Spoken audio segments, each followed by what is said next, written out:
क्या आपने कभी सोचा है इंडियन रुपए की कीमत डॉलर के मुकाबले इतनी कम क्यों होती जा रही है? इसका पहला रीजन है डिमांड और सप्लाई। जब दुनिया में यूएस डॉलर की डिमांड ज्यादा होती है तो उसकी कीमत बढ़ती है। भारत को तेल, मोबाइल और कई चीजें बाहर से खरीदनी पड़ती हैं, जिसके लिए डॉलर में ही डील करनी पड़ेगी। इससे डॉलर महंगा और रुपए सस्ता हो जाता है। इसका दूसरा रीजन है इम्पोर्ट ज्यादा और एक्सपोर्ट कम।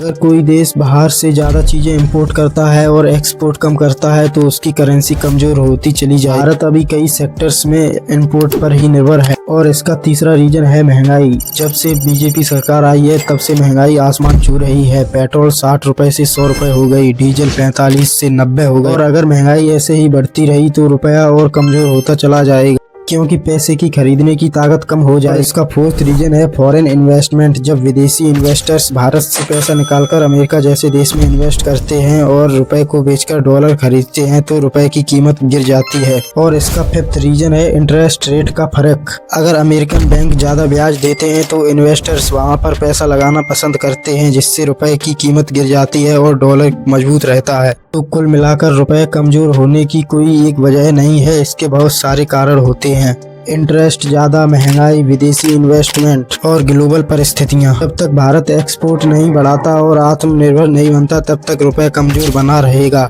और जब तक मोदी जी इंडिया के प्राइम मिनिस्टर हैं तब